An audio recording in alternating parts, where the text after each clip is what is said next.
ക്ഷേമ പെൻഷനുകൾ വീടുകളിൽ എത്തിച്ചിരുന്നത് നിർത്തലാക്കിയ UDF സർക്കാരിന്റെ നിലപാടിനെതിരെ CPIM അഞ്ചപ്പാലം പെൻഷൻ ഗുണഭോക്താക്കളുടെയും വിതരണക്കാരുടെയും പ്രതിഷേധ സംഗമം സംഘടിപ്പിച്ചു.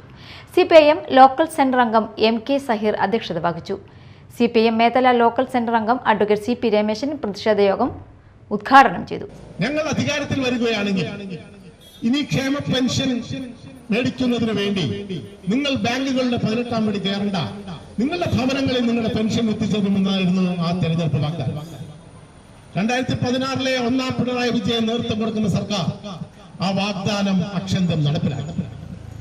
പ്രത്യേക ഏജന്റുമാരെ വെച്ചുകൊണ്ട് സഹകരണ ബാങ്കുകളെ ഉപയോഗിച്ചുകൊണ്ട് ക്ഷേമ പെൻഷൻ വളരെ കൃത്യമായി നമ്മുടെ സംസ്ഥാനത്തെ വികലാംഗർക്കും വിധവകൾക്കും അതുപോലെ തന്നെ കർഷക തൊഴിലാളികൾക്കെല്ലാം എത്തിച്ചു കൊടുത്തു. അംഗപരിമിതർക്കടക്കം ഓട്ടിസം ബാധിച്ചവർക്കടക്കം ബാങ്കിൽ പോകേണ്ട അവസ്ഥ ഉണ്ടായിരുന്നില്ല. 2016 മുമ്പത്തെ അവസ്ഥ സഹീർക്കോട് സൂചിപ്പിച്ചു.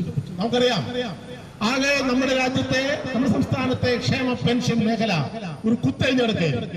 CPIM ലോക്കൽ കമ്മിറ്റി അംഗം രാധിക അനിൽകുമാർ, പ്രതാപൻ, സഗീഷ്, വേണു എന്നിവർ സംസാരിച്ചു.